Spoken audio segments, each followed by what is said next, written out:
Welcome back. In this third module in the class on coaching with compassion towards sustained desired change, I'd like to talk about a few of the studies and observations we've been making in trying to help people work with this over the past 10 years, and to then outline in detail the major action learning assignment and major assignment that we have in lieu of the final exam. As we've been talking about coaching with compassion, we're talking about how we build this rapport. But one of the things we haven't talked about is what happens in the mind of the person who is being the coach. And again, this is not necessarily a professional coach. This could be any friend, parent, manager, someone who's just trying to help another person. Well, one of the observations we've made is that in the early stages of trying to help people, most people focus on the problem. And you think about trying to solve the problem. Unfortunately, that often generates, as we talked about in the last two modules, a feeling of a little bit of defensiveness, a negative emotional attractor. And it does the opposite to helping to activate somebody's desire to learn and change. It usually elicits some closing down.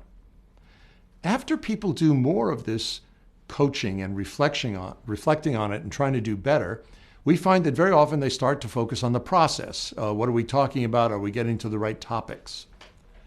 Well, the third and ultimate stage, as a person practices more and reflects on it, because if you don't reflect and think about what you're doing, if you don't collect feedback, you don't get any better at it. People often get to what I think is the ultimate stage, where you're focusing on the person.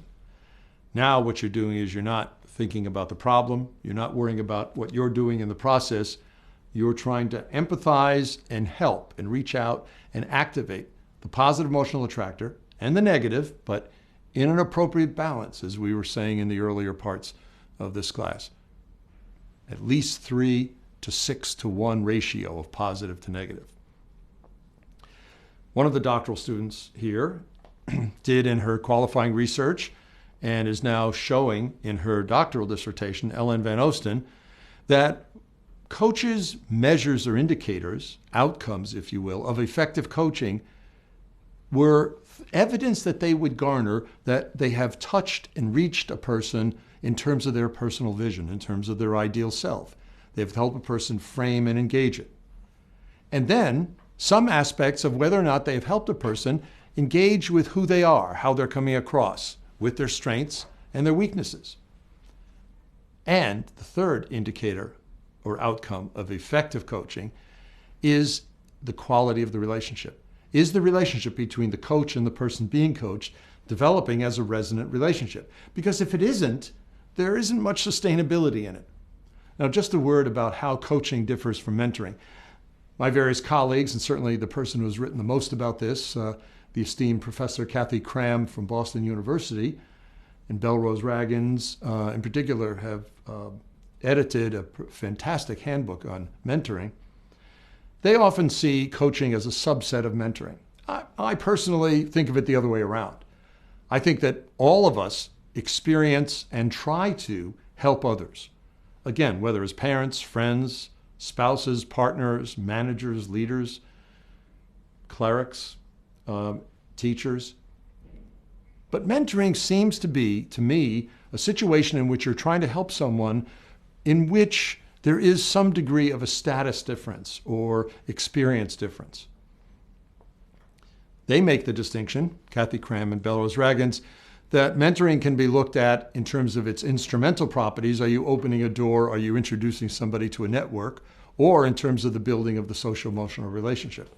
Certainly the domain of coaching that we've been studying suggests that it is the building of the relationship which has the most sustaining power in helping someone engage in positive change, in sustainable change.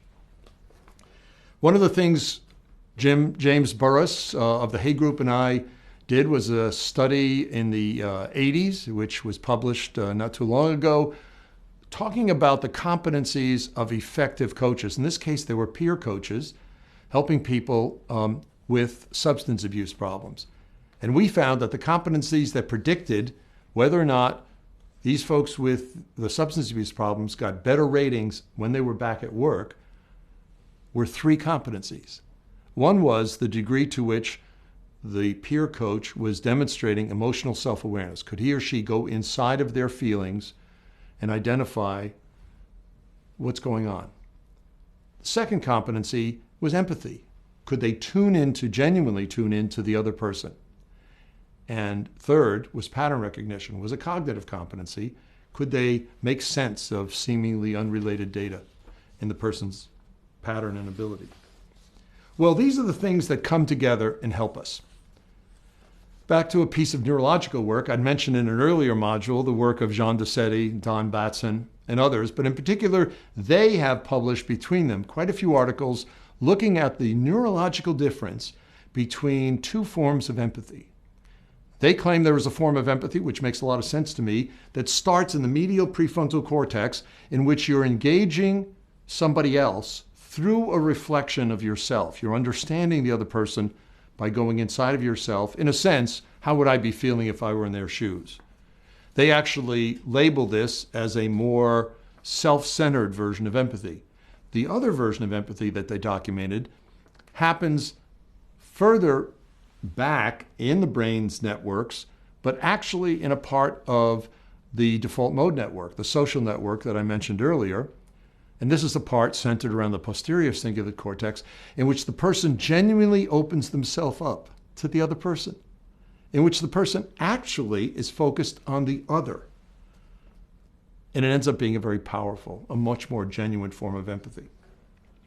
When we're coaching with compassion, that's the form of resonant relationships and caring that we hope we're engaging with other people.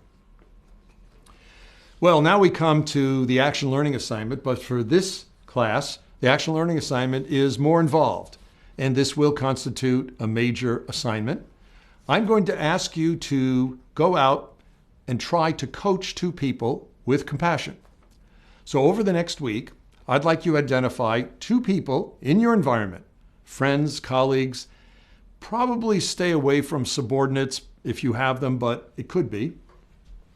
And I want you to have a conversation in which you try to bring them into the positive emotional attractor. Now be careful, because as soon as you think coaching, you're going to try to fix them. So I want you to identify two people that are absolutely fantastic performers, that you cannot think of something they should do to be better. Why? Because if you have some suspicion as to how you could fix them, you will slide into coaching for compliance and activate the negative emotional attractor.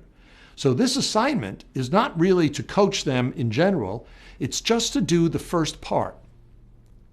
Can you bring somebody into the positive emotional attractor and keep them there for about an hour? Now, why are we doing this? First, I would like you to practice the most counterintuitive part of effective coaching, effective helping. Sometimes I even call it conversations that inspire others. And that is not by trying to tell somebody what they do, but by trying to encourage them to identify what would they love to be doing. Coaching with compassion. Practice bringing them into the PEA.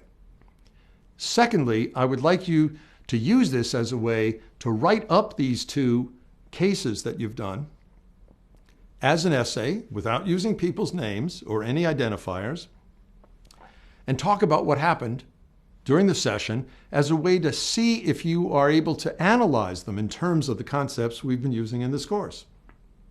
So again, here's the assignment. Identify two people who are outstanding performers in their walks of life. Ask each of them for an hour. Tell them honestly that you're taking a course and you're experimenting with behavior with it. They say, okay. Sit and try to do this in a relaxed setting. If you normally meet them at school, do this outside of school. If you normally meet them at work, do this outside of work. Go for lunch, go for dinner, go for a very long coffee. And in this process, I want you to try to engage them in the positive emotional attractor. So you can ask one of 4 questions, which we'll be showing on the screen. First, if your life were ideal 10 years from now, what would it be like? If that works, you probably won't have to ask much else for the whole hour, because as the person develops it, they'll develop more ideas. But you want them to be specific in terms of a visual image, and you'd like them to explain not just work, but their family life, their spiritual life, their contributions to the community. If that doesn't work, and that's really playing to personal vision and hope, you can go to a second question, which really plays more to mindfulness. What are the values that are most important to you, or virtues? How would you like to be emulating those or living those in the future? If that doesn't work, go to the third one, which is to engage compassion. Just like the exercise we did several modules ago, ask them, who are the people in your life who helped you the most? Tell me about some of those moments you remember. It's a powerful way to invoke the positive emotional attractor. If none of that works and they're feeling a bit defensive or awkward, you go to what I call some of the more gaming parts of elucidating the vision. So you ask them, if you won $50 million after tax in the lottery, how would your work or life change? What are the 27 things you'd like to do or experience before you die? If you were living your ideal life 10 to 15 years from now and a video camera was set up observing you, where would you be? Who would you be with? How would you be spending your time? Sometimes those are easier ways to get to it. What you'll be doing is noting how they go into the positive emotional attractor. So you'll be using what you've gotten out of the videos and the readings and the electronic discussions about that, about the signs of it. And then I want you to observe the tipping points and try to bring them back into the positive emotional attractor. Now be careful. If you ask them for a high point in the past year, they will not typically go into they will go into the positive emotional attractor briefly, and then they usually talk about how much the rest of their life or work sucks, and they'll go into the negative emotional attractor. So stay focused on the future, except for the question about who helped you, which pulls for compassion. Then I want you to write up these two experiences, 3 to 4 pages each, as an essay, describing what happened. What was the person's mood? What was your mood? How did you notice them tipping back and forth between the positive and the negative emotional attractor during the coaching session? And what was the result of the conversation? What we're going to do is have you then submit next week that essay to a group of your peers who are also enrolled in this course. And in small groups, you will review and evaluate each other's essays and then provide the grading, but also provide feedback to each other about what you saw and how well you did on both the coaching to the positive emotional attractor, the coaching with compassion, versus slipping into coaching for compliance, and how well you handled and analyzed the concepts. As we've clarified earlier, the action learning assignment is for those of you in pursuit of the practicum track. For those of you in the core track, we would like you to stay involved with this whole technique and approach of coaching with compassion and inspiring others, but we won't, as we have with the earlier personal learning assignments, ask you to go out and talk to other people. So for this one, what we are going to do is have you examine in Module 6 how to evaluate a coaching with compassion or coaching to the positive emotional attractor session, and ask you to actually grade or assess, if you will, 2 essays that we have posted from prior students, graduate students, taking my doctoral or master's courses. So you will have a chance in the core track to apply the concepts and the evaluation that we'll be describing in modules 6.1 and 6.2. So, with that as the personal learning assignment, I hope you have a good time and some fun helping inspire somebody else about their future. Thank you.